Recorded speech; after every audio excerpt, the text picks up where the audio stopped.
Professor Cláudio Daniel, eu quero entregar isso aqui para o senhor, presente de Natal e uma homenagem carinhosa dos poetas da Poemas à Flor da Pele. Por favor, sente-se.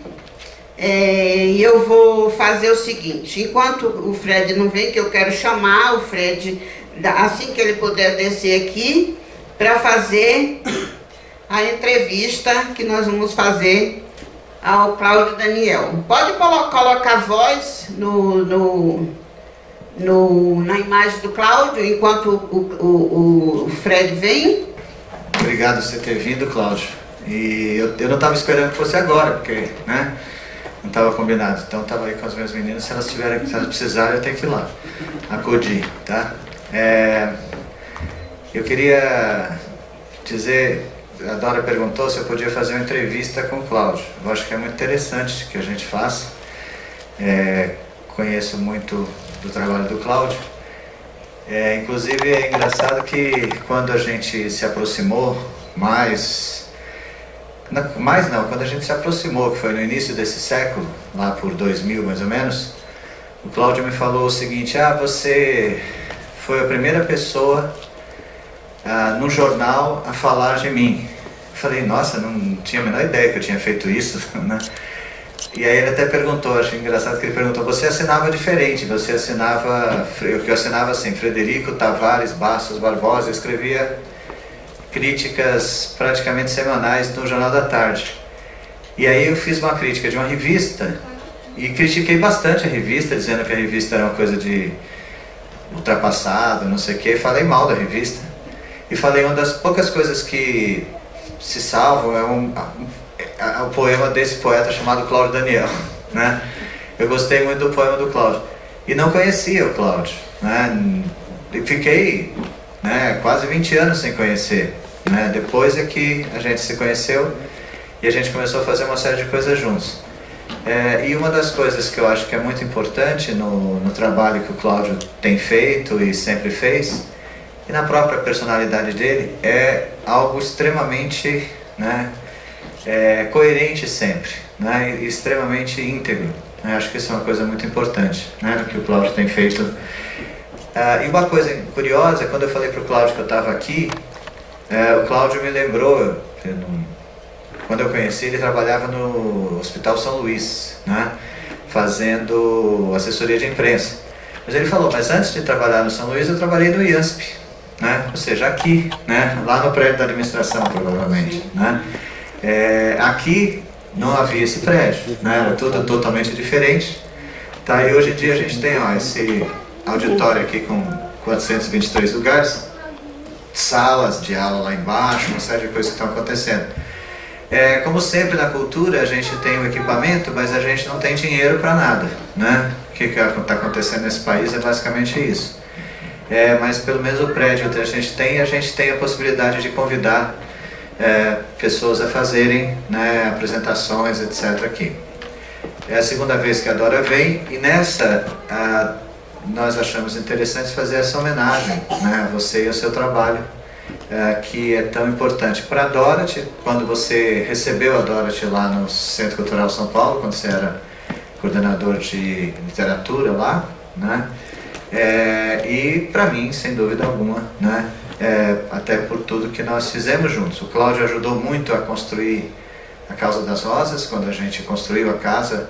Os primeiros cursos que a gente fez lá foram... Eu dei um curso, a professora Clenir Beleze deu um curso, que é grande amiga minha, e o Cláudio deu uma oficina de haikais, né? Foram os primeiros que a gente fez lá. Ele chegou a trabalhar lá comigo um bom tempo e é uma coisa muito importante, né? A gente fez um livro que eu acho que é fundamental, intitulado Na Virada do Século, né? Que é uma antologia de poesia, da poesia publicada no Brasil naquela época, 2000, né? Tem não me lembro mais o número de poetas, são 46 poetas contemporâneos brasileiros, e eu sempre falei que se fizesse hoje a gente tem que fazer pelo menos 3 vezes aquele número, porque a quantidade de... A gente publicou o livro em 2002, né? A gente fez em 2000, 2001 um livro. Um livro desse demora bastante tempo para ser feito, né? E se a gente fizesse hoje, certamente teria muito mais, né, escritores, que surgiram muitas pessoas escrevendo coisas interessantes desde então. A primeira, eu queria fazer uma entrevista e perguntar para você, você fez jornalismo, mas depois você fez doutoramento em literatura portuguesa na USP, orientado por um poeta, que é um poeta maravilhoso, que inclusive aceita poetas para, né, orientar, que é o professor e poeta Horácio Costa, né? Como é que foi essa sua trajetória? Você começou como jornalismo, trabalhou aqui no IANSP. Primeiro, qual é a sensação de voltar para cá e ver que existe esse teatro aqui, né? E como é que foi essa sua coisa de trabalhar com jornalismo e depois sair do jornalismo para literatura, para se dedicar à literatura, basicamente? Boa tarde a todos. Boa tarde. Queria começar, né, agradecendo a Dora, né, pelo convite. A Dora se apresentou várias vezes, né, no Centro Cultural São Paulo, quando eu era curador de literatura, fazendo eventos de poemas à flor da pele, né, eventos, né, grandes, né, que uniam, né, muita gente, né, de boa qualidade, e sempre foi uma parceira. E a Dora foi uma das minhas primeiras alunas, né, no Laboratório de Criação Poética. Verdade. Que hoje é um curso que eu ministro pela internet, mas que naquela época era um curso presencial, né, em São Paulo. Sim. E a Dora foi uma das minhas primeiras alunas. E agradeço muito, né, ao Fred por ter cedido, né, esse espaço, né, para o evento. Acho muito curioso, né, estar participando desse evento no Centro Cultural do IANSP, justamente um lugar onde eu trabalhei vários anos, no final da década de 90, né, na assessoria de imprensa. Eu fiz o site da instituição, né, criei toda a estrutura do site, escrevi todos os textos, fiz o jornalzinho interno, né, do IANSP, folder, textos institucionais, né, um monte de coisa aqui, era até divertido. Eu vou linkar isso que eu acabei de falar com a pergunta do Fred, né, sobre a questão do jornalismo. Eu dei uma entrevista muito recentemente para o portal Grabois, da Fundação Maurício Grabois. Inclusive foi ao ar hoje essa entrevista. Se vocês procurarem no Google, né, portal Grabois, vocês encontram a página. E lá eu digo, né, que quando... Assim, que na minha formação, né, na infância, na adolescência, se eu tive uma influência do meu pai, né, que embora fosse um técnico eletrônico, com segundo grau incompleto, mas era um grande leitor de poesia, gostava muito de Baudelaire, de François Villon, de Shakespeare, muitos outros autores que ele lia nas línguas originais, né, inglês, francês, espanhol. Ele era autodidata e também fez cursos de idiomas, né? Mas também tive uma influência de minha mãe, que era uma leitora assídua, né, de jornais, numa época, anos 70, comecinho de 80, em que existia jornalismo no Brasil. Falar isso hoje parece uma coisa inacreditável, né? Parece que a gente está falando dos dinossauros, né, dos faraós do Egito, da construção da muralha da China, uma coisa muito remota, né, muito longe da nossa realidade. Mas no final dos anos 70 havia jornalismo no Brasil, né? Sou testemunha disso. A gente abria um jornal, tinha várias opiniões, a gente podia ler um artigo do Luiz Carlos Prestes e depois um artigo do cara da TFP, né, da Opus Dei, enfim, havia pluralismo ideológico. Os jornalistas tinham muito mais liberdade para opinar, para investigar. Havia um espírito crítico no jornal que não se resumia ao denuncismo. Era investigação mesmo. O repórter ia até o local, investigava os fatos, ouvia diferentes opiniões, tinha muito mais liberdade para escrever o seu artigo. Coisas que não existem mais, porque o jornalismo se transformou em uma máquina de propaganda da extrema-direita para defender os interesses dos ricos e que não tem mais compromisso nenhum com a verdade, nem com os fatos. E como o jornalismo se transformou nisso, eu obviamente me afastei, porque eu não tenho nenhum interesse em ser um porta-voz desse sistema. Horácio, há alguns anos já, uns mais de 10 anos, ele tentava me convencer a entrar no mestrado. Geralmente acontece o contrário, né? As pessoas procuram os professores, né? Por favor, me aceite para ser seu orientando, eu quero fazer mestrado, eu quero entrar na universidade. No meu caso foi um pouquinho o contrário. Ele queria que eu fosse orientando e eu recusava. Não quero, não estou interessado. Até que ele finalmente conseguiu me convencer. Eu entrei no mestrado, né, em literatura portuguesa, na USP. Depois eu fiz o doutorado. Agora eu comecei um pós-doutorado, né, também na USP, em literatura portuguesa. E mudei o rumo da minha vida, né, radicalmente. Abandonei o jornalismo, que não existe mais, e entrei nesse caminho, né, da universidade, né, da pesquisa. E hoje passei também pela experiência de gestor cultural. Trabalhei na Casa da Sosa ao lado do Fred, né, durante algum tempo. Depois trabalhei vários anos no Centro Cultural São Paulo, né, como curador de literatura. E hoje eu dou cursos pela internet. Eu tenho uma escola de poesia virtual, né, que se chama Laboratório de Criação Poética, né, que oferece cursos pelo Skype. A escola é virtual, poesia não. Sim. E é um ano e meio que eu tenho me dedicado a essa atividade com ótimos resultados e tenho ficado bastante satisfeito com todos esses retornos. É interessante você falar que o jornalismo acabou. Os jornais acabaram, né? Quer dizer, você praticamente não tem mais jornal. Aquilo que eu falei, que eu citei o Cláudio, era uma época em que eu escrevia para o jornal Caderno de Sábado, do Jornal da Tarde, e o combinado com a editora é que ela me mandava um livro por semana, não me perguntava se eu queria ou não aquele livro, não me dava a chance, ela mandava o livro. Aí eu li o livro, se eu gostasse eu dizia que eu não gostei, se eu não gostasse eu dizia que eu não gostei, né? Então havia uma crítica mesmo, né? Não é só dizer que eu não gostei, explicar por quê, né? Explicar porque eu gostei também. Então na verdade tinha uma opinião, tinha uma... eu trabalhei lá vários anos nesse esquema, né? Até que mudou o editor, e o editor seguinte me mandou um livro com uma carta dentro que era de um amigo dele pedindo para tratar bem o livro. Aí eu devolvi o livro e saí de lá, nunca mais pisei lá, né? Fui para a Folha e o trabalho que eu fazia na Folha era a mesma coisa. Isso dá a possibilidade de você de repente ver a poesia de um sujeito que você nunca ouviu, né? Você não sabe quem é, né? E falar que gostou da poesia, né? Então, né, dá essa chance, né? Coisa que o Antônio Cândido, por exemplo, teve com a Clarice, de repente falar, ó, uma grande escritora aqui e tal, que ninguém tinha ouvido falar, né?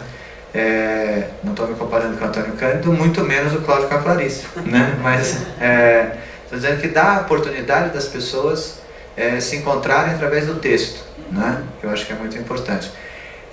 Esse é uma coisa que eu vou te perguntar, uma coisa que talvez seja até um pouco de provocação, tá? Eu adoro, porque o Cláudio conhece, né? A poesia do Cláudio é uma poesia muito requintada, né? Eu acho que esse termo talvez seja adequado, não sei se você não gosta dele, mas é uma poesia que tem muito da poesia barroca, né?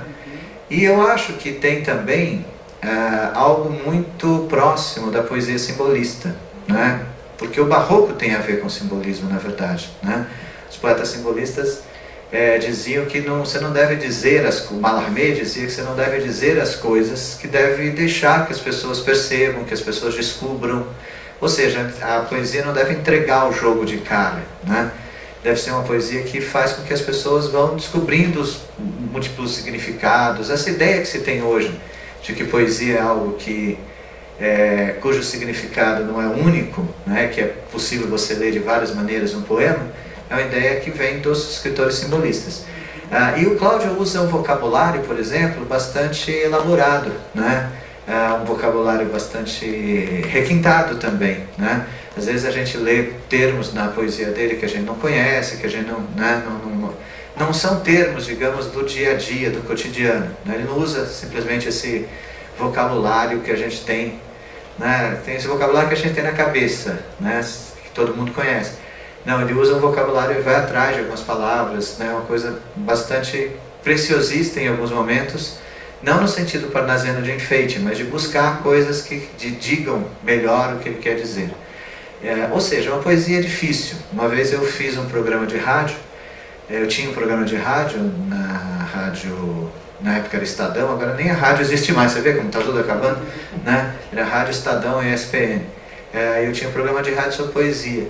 E eu fiz um programa lá todo sobre a poesia do Cláudio e tal. No final, o cara da rádio me ligou e falou, mas eu não entendi nada do programa, né? Eu falei, bom, problema seu, né? Mas enfim, eu não tinha entendido os poemas, ficou meio... Então a provocação que vem é a seguinte: você acha que a poesia deve ser assim, algo que provoca, algo que... Por outro lado, você tem uma posição, você sempre tem uma posição política muito clara, né? Muito explícita, né? Uma posição política de esquerda, né? Super coerente, que eu admiro pra caramba, né? Não pode ser uma coisa um pouco contraditória essa poesia e essa posição quando o Cláudio defende claramente posições populares em relação ao governo, ao poder. Não sei se vocês estão entendendo o que eu estou falando, né? Mas acho que ele está. Entendeu? Se essa poesia elaborada, requintada, que requer um leitor mais preparado, não é antagônico com essa posição política de esquerda e popular? Excelente pergunta. Deixa eu só pegar algumas publicações aqui recentes. Você quer pegar a arma, eu estava saindo. Falando que é provocação, porque eu acho que é importante a gente conversar sobre isso, né? Porque de repente alguém vendo as posições dele pode falar, então ele faz uma poesia que é para a população geral, para o analfabeto ler. Aquela coisa que o pessoal falava, que o Goulart dizia, de fazer uma poesia do CPC, né, do Centro de Cultura Popular, que quando eu falei CPC ele fez uma cara feia. E é engraçado, porque ao mesmo tempo a sua posição política é uma posição que é bastante marcada, né, com relação à esquerda, né, e não à direita. Excelente pergunta.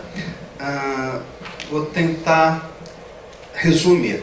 Bom, quando eu comecei a me interessar por poesia, evidentemente, isso entre o final da infância, adolescência, eu não estava interessado em questões políticas, ideológicas, embora eu já me interessasse muito por história. Agora, os primeiros poetas que eu li, Edgar Allan Poe, o Corvo, que foi o primeiro poema que eu li, Charles Baudelaire, Afonso de Guimarães, Cruz de Souza, Mallarmé, todos os poetas que eu li, que foram muito importantes na minha formação, são poetas muito elaborados, que trabalham a poesia pensando em efeitos musicais, efeitos de imagem, construção de uma nova linguagem, de uma nova forma. Isso é algo que talvez tenha começado entre o final do simbolismo, mas sobretudo a partir da modernidade para cá, dos anos 10, 20, Semana de Arte Moderna, Oswald de Andrade, João Cabral de Melo Neto, poesia concreta. Então é dessa tradição literária, centrada na pesquisa de linguagem, no rigor, na construção formal, que eu situo a minha poesia. Agora, isso não quer dizer que haja necessariamente um conflito entre essa pesquisa formal e uma preocupação política. Eu poderia citar como exemplo a poesia de Mayakovsky, na União Soviética, por exemplo, na década de 20. Aliás, um cara que eu admiro muito se chama Lunacharsky. Ele foi o comissário do povo para a cultura na União Soviética nos anos 20. Comissário do povo, na época, queria dizer ministro. Então, ele era uma espécie de ministro da cultura no governo do Lenin, na União Soviética nos anos 20. Qual era a política do Lunacharsky? diversidade cultural. Vamos apoiar a vanguarda? Vamos. Ele chamou Kandinsky e o Chagall para abrirem museus, né, galerias, cursos de arte, incentivou Mayakovsky, incentivou o teatro de Meyerhold, o cinema de Eisenstein, a pintura, né, de vanguarda, o Malevich, né, vários outros. Houve um florescimento cultural assim, inacreditável na União Soviética entre os anos 10 e 20. E, ao mesmo tempo, outras modalidades de cultura também eram praticadas. Havia uma arte mais engajada, né, o Proletkult, que depois deu origem ao realismo socialista, as formas folclóricas, né, tradicionais das várias regiões da União Soviética, a arte mais acadêmica, a pintura figurativa, o romance realista, enfim, havia uma grande diversidade artística, e dentro dessa diversidade, o Mayakovsky dizia: sem forma revolucionária não existe arte revolucionária. Mayakovsky achava que era necessário não só transformar economia, transformar política, o comportamento, a vida cotidiana, mas também transformar a arte, transformar a linguagem. Por quê? Quando você mexe com a linguagem, você mexe com a consciência das pessoas.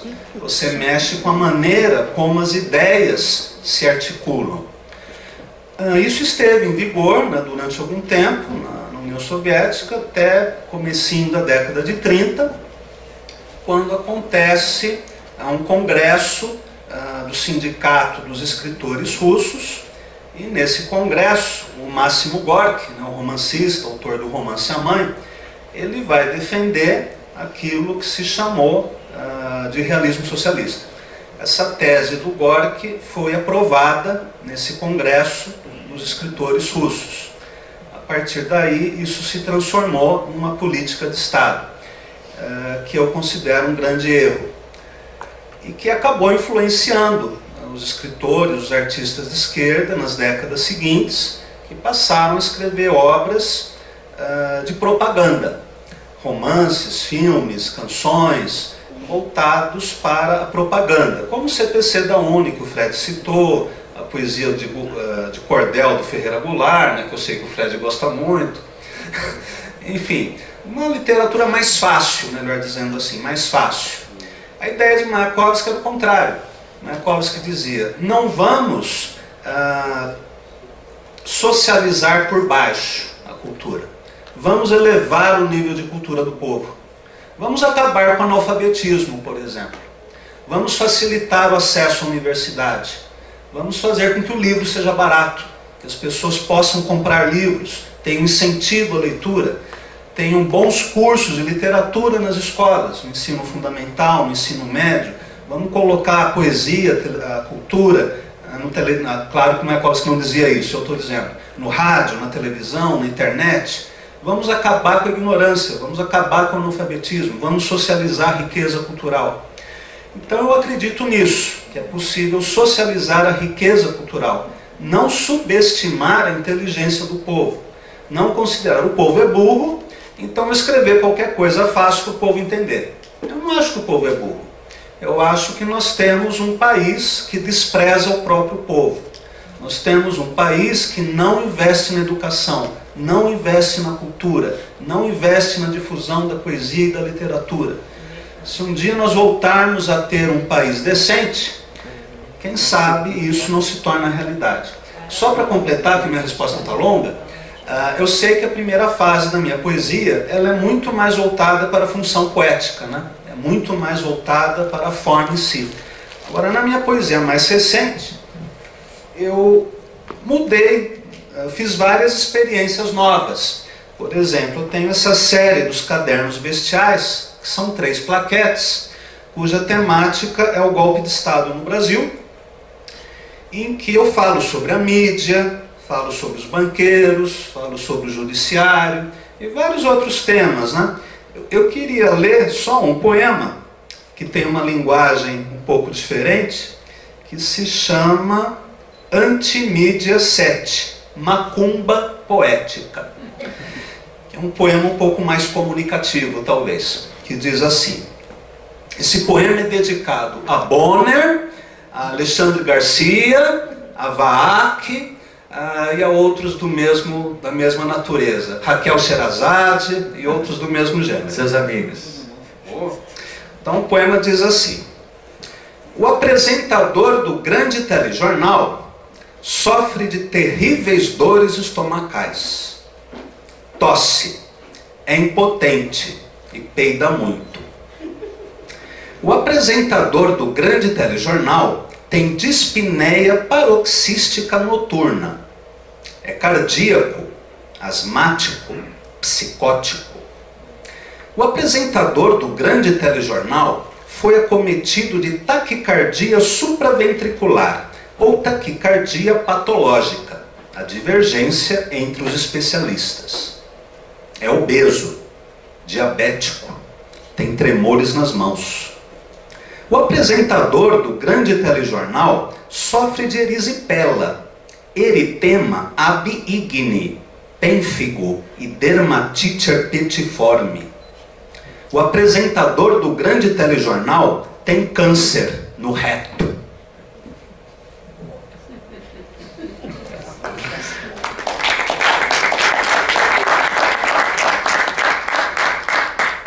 Coitado do apresentador. Mas o Bonner não é assim. Mas enfim, repare uma coisa. Mesmo sendo esse poema mais comunicativo, como você falou, de qualquer maneira você gosta muito de trabalhar com os termos, né? Então tem alguns termos aí que me lembraram nesse poema, que eu me lembro quando eu li. Uma coisa que me lembrou nesse poema é o Augusto dos Anjos, né? Porque você fala das doenças, você fala usa os termos científicos das doenças, tudo para xingar, né? Terminando com esse câncer no reto, ou seja, né? Bom, deixa eu falar. Eu me lembro, gostei muito desse poema a primeira vez que eu li, e acho que tem vários assim, né? Que trabalham com a realidade contemporânea e muitas vezes assim quase como poesia é uma forma da gente se vingar do mundo, Cláudio? Não usaria essa palavra. Eu diria que é uma forma de posicionamento do poeta no mundo. O fato de você trabalhar com a linguagem de um modo rigoroso, pesquisar as imagens, as sonoridades, a forma de articulação do discurso, as estruturas poéticas, isso não exime, né, o poeta de opinar sobre a realidade que o cerca, pensando na transformação da linguagem, da consciência e do próprio mundo.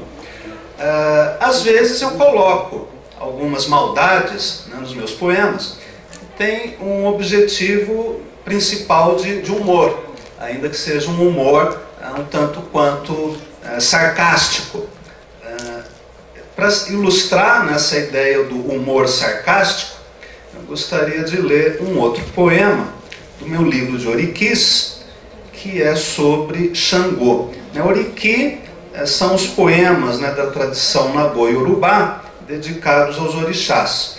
Aí eu escrevi uma série de Oriquis, onde ao mesmo tempo que eu dialogo com a tradição Nagô-Yorubá, eu também introduzo a questão política, né? Aí nesse poema Xangô, eu digo assim: Xangô Oluaxô, o raio rubro rasga o céu. O Bacossô faz o forte fugir de medo. Alafim de Oió, não lute comigo. Alafim de Oió, seja meu abrigo. O Barainã fala com boca, o Barainã fala com olhos, o Barainã fala com pele, o Barainã fala com raio. Leopardo de Oiá, não lute comigo. Leopardo de Oiá, seja meu abrigo. Aganju, olho de chispa, mata o que mente com pedras de raio. Mastiga os juízes, castiga a mídia. O Balubê, não lute comigo. O Balubê, seja meu abrigo. O Borungá, dança lujá, quem machota da londoca. O Borungá, dança lujá, queima o falo do Bolsonaro. O Borungá, dança lujá, e saúda a beleza que há no mundo. O Borungá, dança lujá e saúda a beleza que há no mundo. Caô, cabiezile.